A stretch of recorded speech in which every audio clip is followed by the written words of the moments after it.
On the right, we have an authentic piece of Disney history. That Gulfstream 1 was known at airports across the country as November 234 Mickey Mouse, but we just call it the Mouse.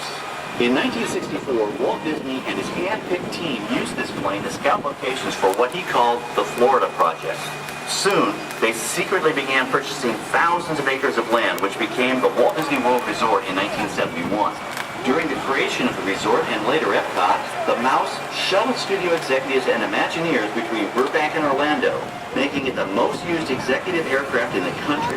Appropriately, the Mouse retired here in 1992. As Walt used to say, it was all started by a mouse. In this case, the 234 Mickey Mouse. On our right, we once again sweep past the magnificent Mediterranean village of our Lights, Motors, Action Extreme Stunt Show. This high-octane attraction is based on the hit show from the Walt Disney Studios Park in France. In this action-packed production, you'll feel like you're right there on the set during the filming of a spy thriller, complete with custom-built cars, motorcycles, even jet skis. You'll experience the split-second timing, coordinated driving, and fiery special effects that make action movies a real blast.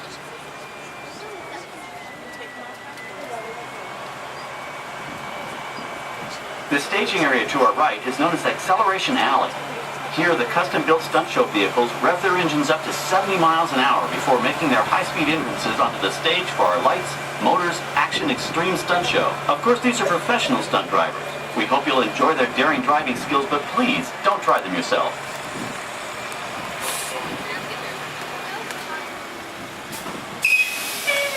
On the left, we've reached our second boneyard with more historic props and vehicles. When we reuse older props in a new production, they're often refitted with custom parts and given a whole new color scheme.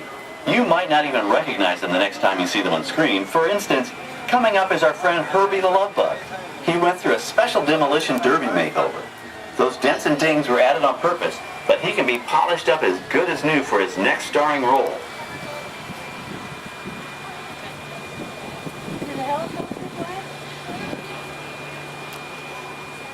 On our right, we now have a very different view of the fishing village set. From this point of view, you can see that there is no inside of the buildings.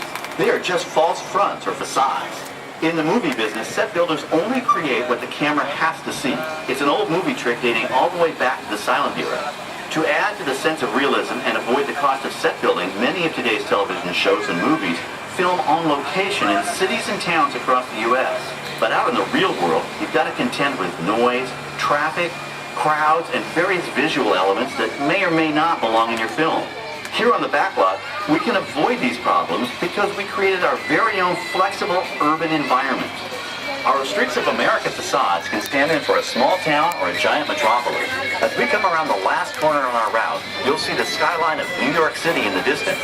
It's really a series of painted flats, expertly designed to fool the eye and the camera. We can dress and decorate these streets to look like any city we want, from Chicago to San Francisco. Depending on the choice of vehicles, props, and costumes, we can even turn back the clock and set our story in a different time. And what's more, these sets are built with Florida weather in mind. They're made to withstand 100-mile-an-hour winds. You're welcome to visit our Streets of America anytime during your visit stay and get an up-close look at the skills of our set designers and builders. We've just about reached the end of our tour. Our final stop is the American Film Institute Showcase, where you can see the actual costumes and movie props used in some of Hollywood's most famous films. There are some pretty amazing items in there, so feel free to take all the time you like. Please stay seated.